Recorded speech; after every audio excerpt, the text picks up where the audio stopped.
तो बच्चों, यह कहानी है रामपुर वाले गांव की। रामपुर में रहने वाला रमेश, जो कि बहुत ही बेरोजगार होता है, वह अपने घर में बीवी, एक माँ और एक पति बाप के साथ रहता है। रमेश ट्रेन में हमेशा अमरूद बेचा करता है। ले लो अमरूद, ले लो मसालेदार अमरूद, ले लो खट्टे मीठे अमरूद, ले लो, यह बोलकर रमेश ट्रेन में घूम घूम कर अमरूद बेचा करता है।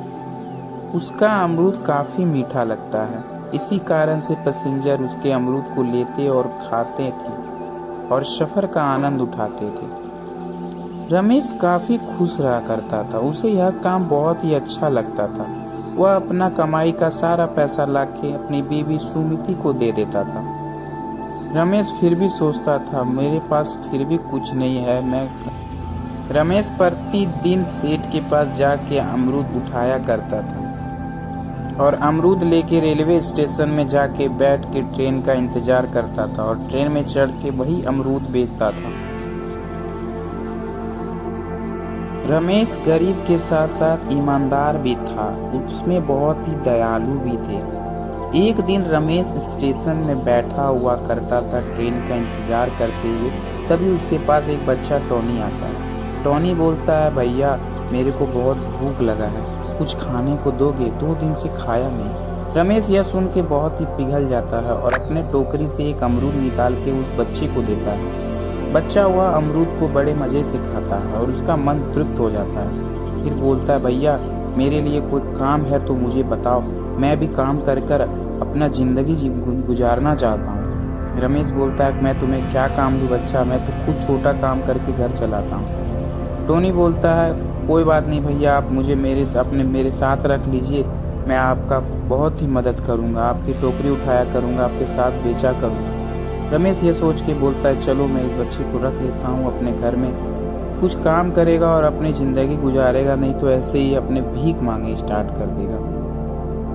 रमेश उस बच्चे को लेके अपने घर में आके सबसे मिलाता है। सब उसे देख के बहुत ही खुश हो जाते हैं, सब उसे मानने लगते हैं, सब उसे प्यार की दृष्टि से देखते हैं। उसकी माँ उसको लिए बहुत खाना देती है, वह बच्चों के साथ भी खेलने लगता है। एक दिन वह बच्चा उस सेठ के पास जाके अमरूद लाता है और वह अमरूद लेके रमेश और वह बच्चा ट्रेन में चल जाता है और बोलता है, बच्चा अमरूद ले लो, अमरूद मीठे खट्टे अमरूद ले लो।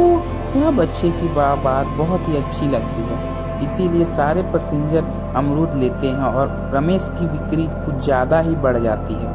रमेश यह सोच के काफ़ी खुश होता है कि चलो इस बच्चे के कारण कुछ तो हुआ। फिर वह अपने घर में भी काम करता है, जैसे कि झाड़ू मारना, घर बाजार से सब्जी लाना वगैरह वगैरह सारा काम करता है। कुएं से पानी लाना, दादा दादी को दवाई देना समय पे, सब काम वह करता है। एक दिन टोनी को मन में लालच आ जाता है। एक दिन रमेश बोलता है, जाओ जाके बाजार से अमरूद ले आओ। टोनी बोलता है, मैं हर बार अमरूद लेके लाता हूँ, इस बार आप जाइए अमरूद लाने के लिए। यह बात सुन के रमेश कुछ सोचने पड़ जाता है, आज ये ऐसा क्यों बात कर रहा है, आज इसे क्या हुआ है जो ऐसा ये बात कर रहा है। रमेश यह सोच ही रहा था कि इतने में टोनी बोलता है, मैं नहीं कर पाऊंगा, जो करना है आपको करना आप कीजिए। फिर दादा दादी उसे बोलते हैं, जाओ मेरे लिए दवाई ले आओ। टोनी फिर वहाँ पर बोलता है, थोड़ी देर इंतजार नहीं कर सकते थे, इतना बकाने लगते हो क्यों? दादा दादी यह सोच के आश्चर्य हो जाते हैं। फिर टोनी मम्मी के पास जाता है, वो बोलता है, जाओ बाजार से सब्जी ले आओ। फिर वही जवाब टोनी उसे बोलता है, मैं नहीं जाऊँगा सब्जी लाने, जिसे लाना है बोलो ले आएगा, मेरे को नहीं मतलब है। टोनी सबसे उलझ जाता है, तब जाके उसकी माँ भी उसके लिए आश्चर्य हो जाती है, ये बात क्या है। फिर रमेश देखता है कि वह उसके बच्चों के साथ भी उलझ रहा है। रमेश यह सोच के हक्का बक्का हो जाता है। एक दिन वह रमेश उसके घर के बाहर देखता है तो टोनी के हाथ में एक सोने का मुकुट रहता है। टोनी इसे बोलता है, इसे मैं बेच दूंगा तो मैं बहुत ही अमीर बन जाऊंगा, मेरे पास बंगला गाड़ी सब आ जाएगा। रमेश देखता है और सोचता है, इसको तो पैसे का भूत सवार हो गया। रमेश एक दिन उसके घर चोरी से जाता है और मुकुट निकाल के देखता है और उसे फिर वहीं धर। फिर रमेश टोनी को बुलाता है और रमेश बोलता है, चलो आज हम लोग शहर जाके एक सोने की दुकान में काम है तो चलेंगे।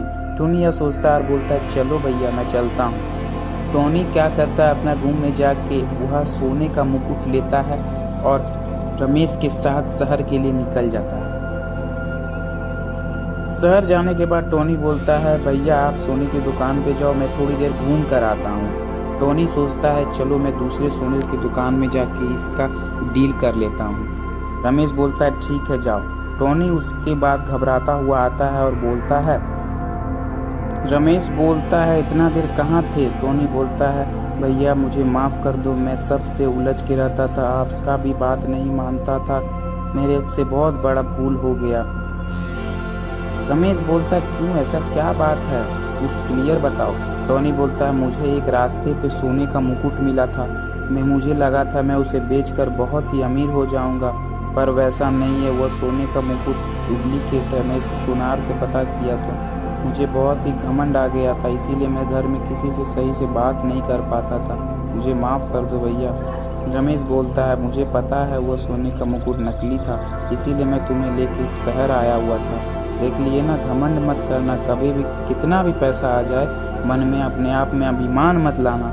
रमेश वही बात उसे समझाने के लिए शहर लेके आया था। तो बच्चों हमें इस कहानी से यही सीख मिलती है कि हमारे पास कितनी भी धन दौलत क्यों ना आ जाए, हमें जिस चीज़ का सम्मान करना चाहिए उसे हमेशा करते रहना चाहिए।